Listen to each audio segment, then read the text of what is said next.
നമ്മൾ കല്ല് പോലെ നിൽക്കണമെന്ന്. കാര്യം നമ്മൾ ഓരോ individual we have to be strong. കാര്യം ഈ മാറിയ കാലഘട്ടത്തിൽ നമുക്ക് നമ്മളേ ഉള്ളൂ, സത്യം. നമുക്ക് ആരുമില്ല. സത്യം. മനസ്സിലായ?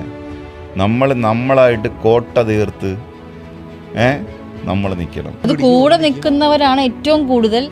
നമ്മൾ ഒരുപാട് സഹായിച്ചിട്ടുള്ളവരും നമ്മൾ ഒരുപാട് കെയർ ചെയ്തിട്ടുള്ളവരും നമ്മുടെ കൂടെ ഉണ്ടാവുമെന്ന് വിചാരിക്കുന്നവരാണ് നമ്മളെ ഒരു പക്ഷേ ഏറ്റവും കൂടുതൽ വേദനിപ്പിച്ചിട്ടുണ്ടാവുക. തെറ്റ് ചെയ്യാത്തതായിട്ട് ഒരു മനുഷ്യരും ഇല്ല. നമ്മൾ തെറ്റ് ചെയ്തെങ്കിൽ നമ്മളതിൽ റിഗ്രറ്റ് ചെയ്തിട്ട് നമുക്കതൊരു സൊല്യൂഷൻ നമ്മൾ കണ്ടുപിടിക്കുക എന്നുള്ളതാണ്.